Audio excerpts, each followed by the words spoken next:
ada, apa kemahiran yang ada, apa ruang yang ada bagi kita memajukan Islam. Sama ada apa yang diberikan kepada saya itu dapat digunakan di negeri Selangor atau tidak dapat digunakan di negeri Selangor, atau dapat dipetik secara langsung, aku tak tahu dipetik tetapi ditapis untuk kegunaan kita, itu bergantunglah kepada kebijaksanaan pegawai yang saya rundingkan kemudiannya setelah pertemuan itu diadakan. Yang ketiga, saudara-saudara, pertemuan itu diadakan sehari sebelum mesyuarat Majlis Kebangsaan Hal Ehwal Islam Malaysia yang difungsikan oleh Yang Amat Berhormat Perdana Menteri.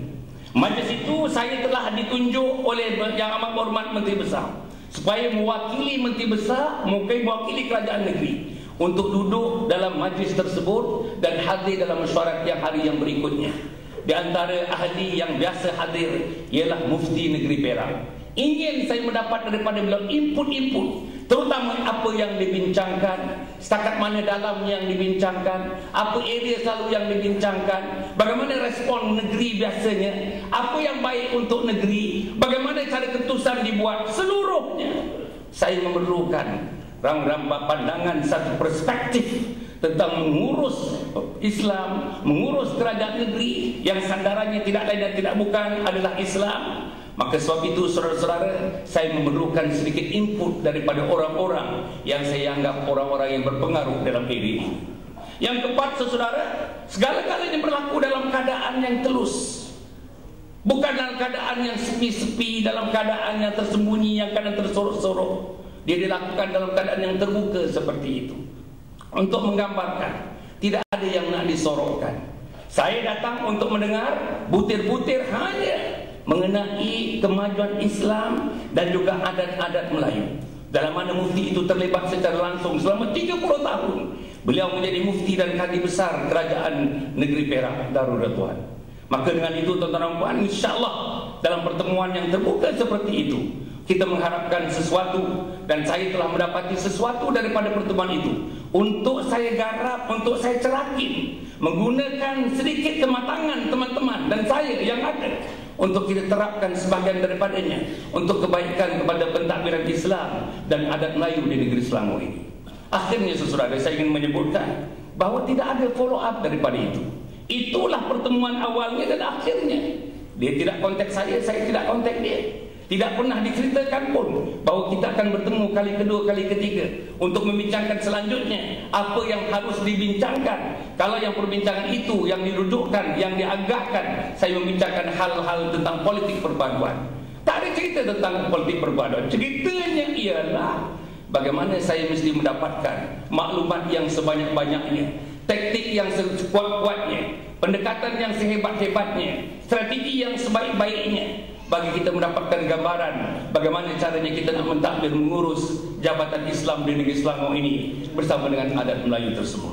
InsyaAllah, tuan-tuan dan puan, saya telah pun semalam sebelum mengeluarkan binaan itu melaporkan kepada pejabat Presiden. Alhamdulillah, Presiden sudah berada dalam ilmunya apa yang saya lakukan, dan nampaknya Alhamdulillah tidak ada sedikit pun, saudara-saudara, ulasan yang negatif daripada Presiden. Inilah, tuan-tuan dan puan, sebab itu saya melakukannya, saya nak ulang balik, semata-mata atas sifat saya sebagai seorang ahli Exco. Kerja Exco dibuat atas dasar sebagai portfolio kepada Exco saya rasa itulah tugas dan tanggungjawab saya. Kalau hal dengan parti, saya tidak pernah membelakangkan parti.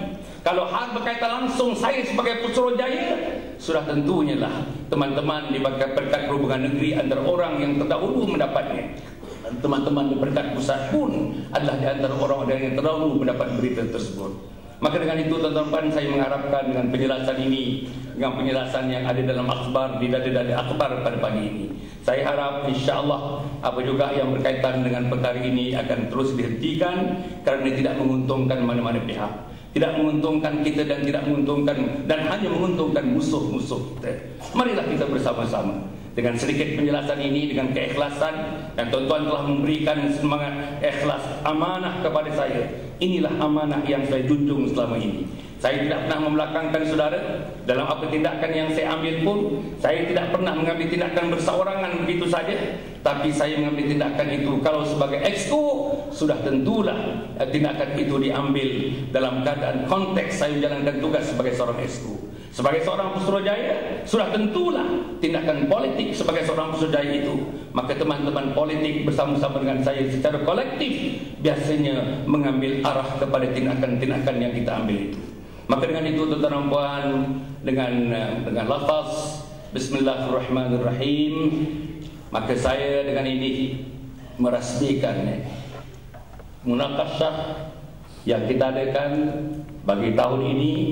Dan kita mengharapkan munakasyah yang diadakan pada hari ini adalah merupakan satu munakasyah yang sebenar-benarnya akan memberikan arti yang sangat mendalam kepada kita dalam konteks kita nak meraih kemenangan yang lebih besar untuk pilihan raya yang ke-13 yang akan datang. Kepada saudara dan saudari, sekali lagi saya ucapkan terima kasih yang datang daripada jauh dan dekat. Saya rasa dari hari-hari minggu seperti ini sudah tentulah banyak komitmen-komitmen yang lain. Walau apapun, kehadiran saudara menggambarkan saudara telah memberikan satu penghormatan kepada Badan Perhubungan PAS, penghormatan kepada pengendali kepada majlis ini. Dan diharapkan penghormatan itu akan kita sambut di peringkat perhubungan negeri, di peringkat Dewan Harian. Kita akan menyambut dengan semangat, dengan penghormatan itu. Kita akan menyambutnya dengan penuh jitu, dengan penuh komitmen bagi kita membawa PAS kepada satu era yang lebih hebat pada masa-masa dan dekad-dekad yang akan datang. Aqulu qawli hadza wa astaghfirullahaladzim li wa lakum wa lisairil muslimina wal muslimat innahu huwal ghafurur rahim. Wassalamualaikum warahmatullahi wabarakatuh.